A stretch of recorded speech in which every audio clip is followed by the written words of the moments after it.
Hey everyone, in this video, let's take a look at question 297, serialize and deserialize binary tree on Leetcode. This is part of our blind 75 list of questions, so let's begin. In this question, we want to design an algorithm to serialize and deserialize a binary tree. There's no restriction on how your serialization/deserialization algorithm should work. You just need to ensure that a binary tree can be serialized into a string, and the string can be deserialized into the original tree structure. So just some background on what serialize and deserialize mean. It essentially means that we want to encode all of the information of this binary tree onto a string. And so, for example, if we pass someone this string, then using the deserialize method, they're able to come up with this exact tree again. And this is, you can read some more about here, but serialization is basically converting the data structure into a sequence of bits or a string or something like that. So we're given a tree here, and we want to think of an efficient way to serialize it, which in turn will make it a string, and then that string will be passed into the deserialize function, and then we'll create a tree node out of it again. Okay, so what is one way in which we can serialize a binary tree? Now, notice that binary trees, right? We have a couple of ways to go through a binary tree. We have the in-order traversal, we have the pre-order traversal, and we also have the post-order traversal. Now, which one of these can we actually use to serialize our binary tree? We know we have to use one of them, right? Because we have to go through the binary tree. And so when we go through the binary tree, based on the one that we use, we have to make sure that our serialization is unique. So the question is now is which one of the binary tree traversals is unique as per generating the binary tree? For example, is a pre-order unique? Is a post-order unique? Is an in-order unique? Now, it turns out, and this is just one of those common facts that you have to know, that a pre-order traversal is always unique. A pre-order traversal of a binary tree will always return the nodes in a specific order, and they will be unique.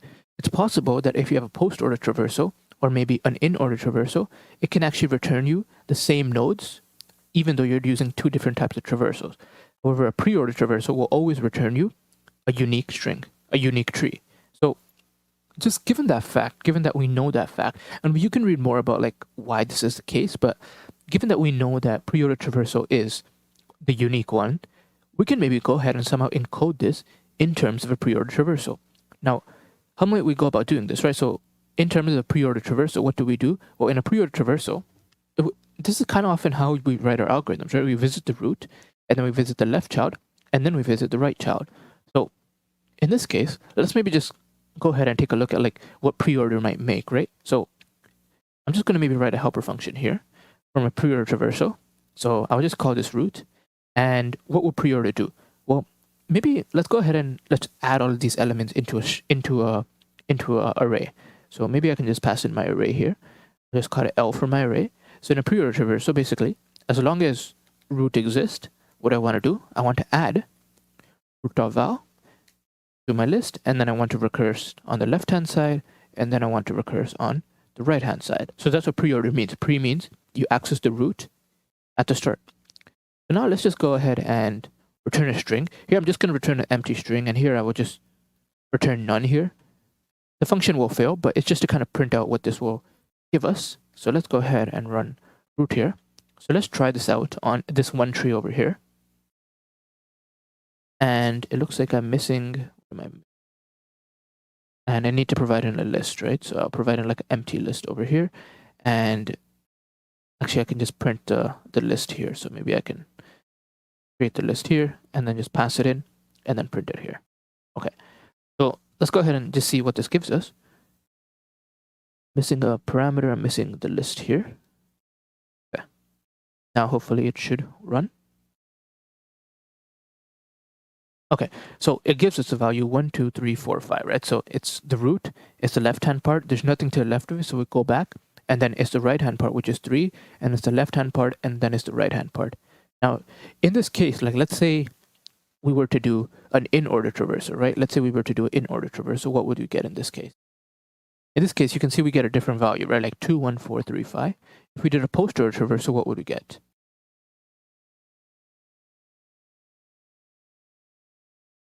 Right, so we get 2, 4, 5, 3, 1. So in this case, we actually get a unique one for all three of them, but often this won't turn out to be the case. You might have the case where post-order and in-order return the same one. So we're always going to go ahead and use the pre-order traversal here. Okay, so now that I have the pre-order traversal, what can I do?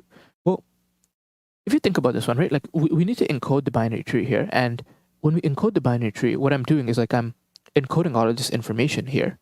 But notice that like I have no reference of like the none, right? Like I have no reference that 2 has no children, 4 has no children, 5 has no children. I have no inference of that. So how might we then go about like doing that, right?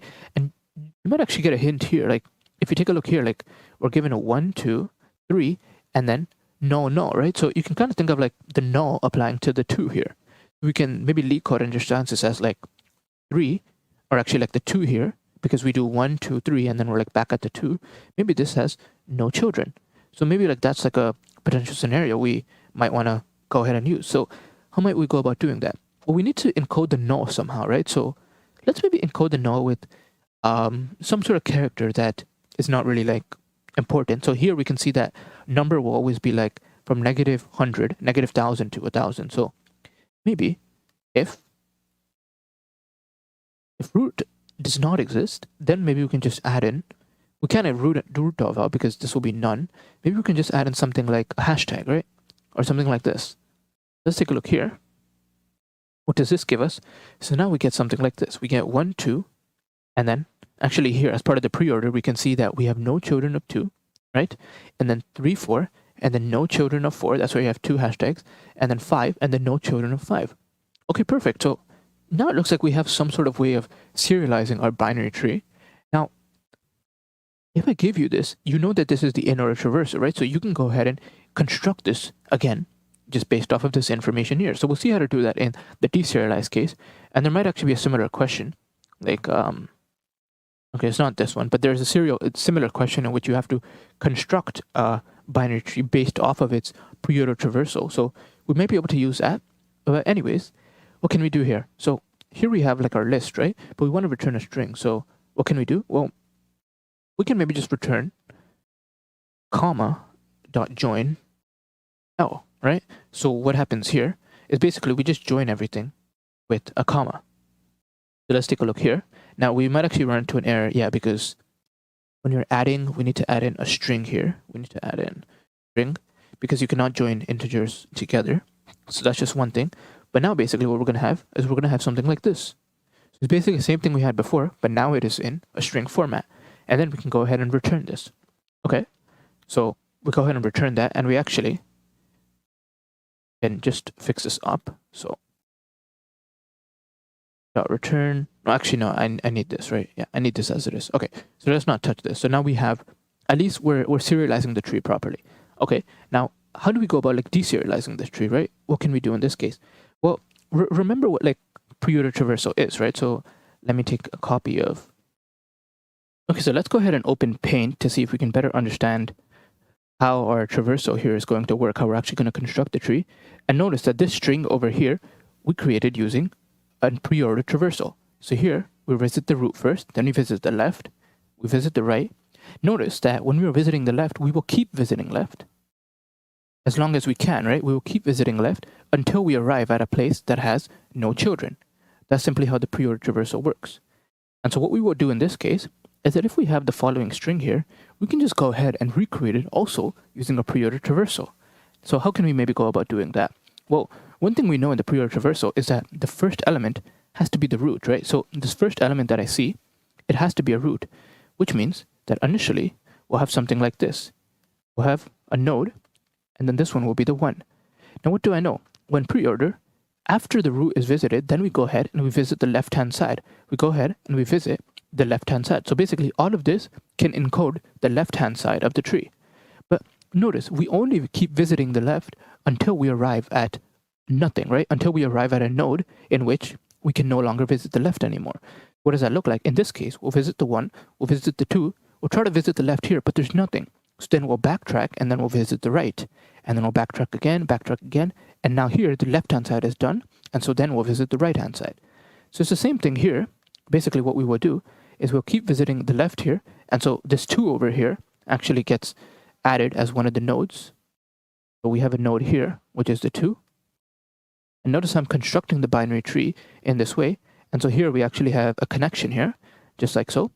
And then we'll go ahead and visit left-hand side again. And now here, we'll actually visit a null. This is like an empty node.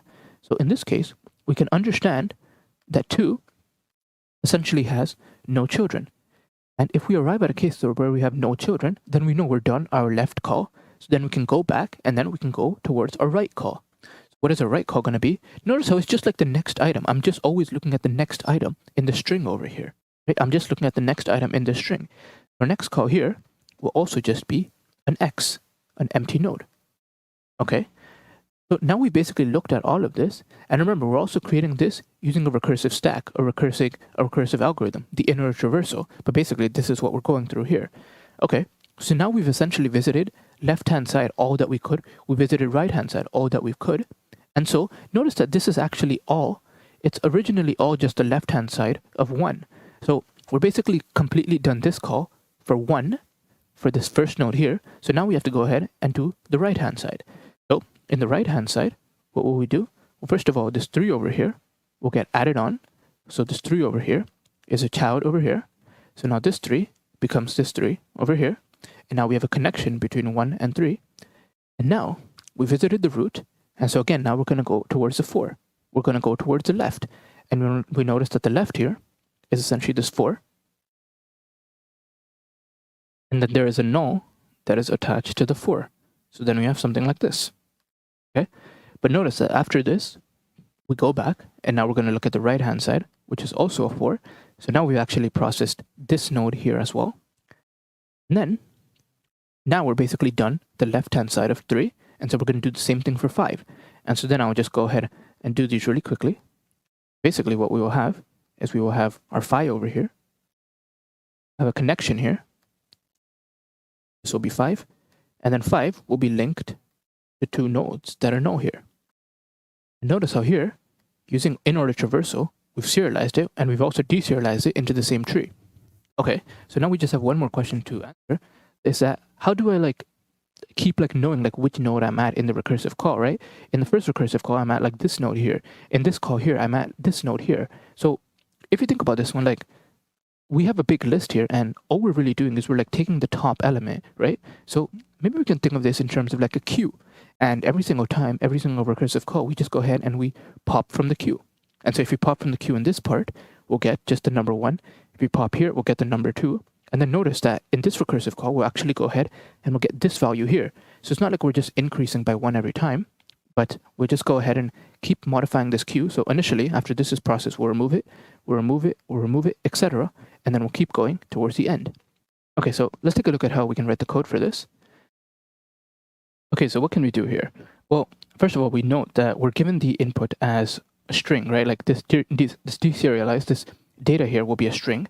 So I think first thing we can do is maybe just go ahead and convert this back to a list, right? Because we need to eventually pop from this list. So we can go ahead and pop from the list.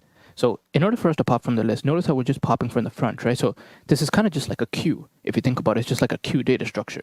Queue data structure always pops from the front.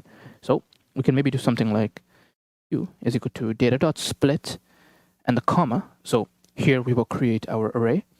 And now maybe I can just have my helper function, which I'll call create. And now I'll just pass in the Q. Now maybe let me just create over here. Q.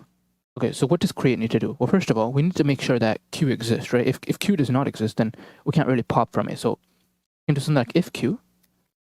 Otherwise, if Q does not exist, then we'll just return none, right? Because we can't really do anything there. So if Q, now what? Well, now we need to pop from the Q, right? So I can do something like node is equal to Q.pop, and I'll pop from the left-hand side, so 0. So notice how this will change the Q call in all of the recursive calls, right? It's not just this one. It will basically, because this is a list, it will change it in all of the recursive calls. Okay, so now what? Well, now I basically can check, right? So this will be a string, actually. I can maybe name this value. If value is equal to something like an empty value here, then we just return none. Otherwise, it's an integer, so it's like one of these. So we can create a node for it, which is tree node. So I can say list, or not. I can do node is equal to tree node. And this will be int value, because our value is a string, so we have to convert it to int. And then we just do a recursive calls, like we did in pre-order at the very top here. So we have our left-hand side, which will do a recursive call, self.create. And we just pass in the queue because we've already removed the appropriate amount of elements, so we don't need to do anything there. We'll do the same thing here. And then I would just assign this to my node. Go to node.write is equal to write. And then I can just return the node in the end. And that's basically all we have. So let's go ahead and run our test cases here. Okay, let's go ahead and submit.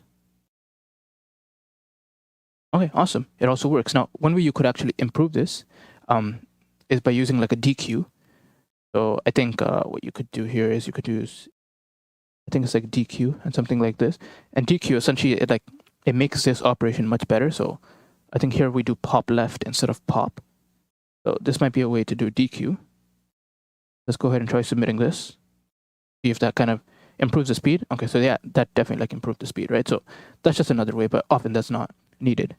Anyways, for time and space, I would basically just consider this like an O of n time algorithm, right? Here for the space, really because like we're passed in a list, you can consider it, but otherwise like the space is pretty much constant here. But yeah, like we have to store in a list, so maybe you want to consider it there. Anyways, yeah, that is this question.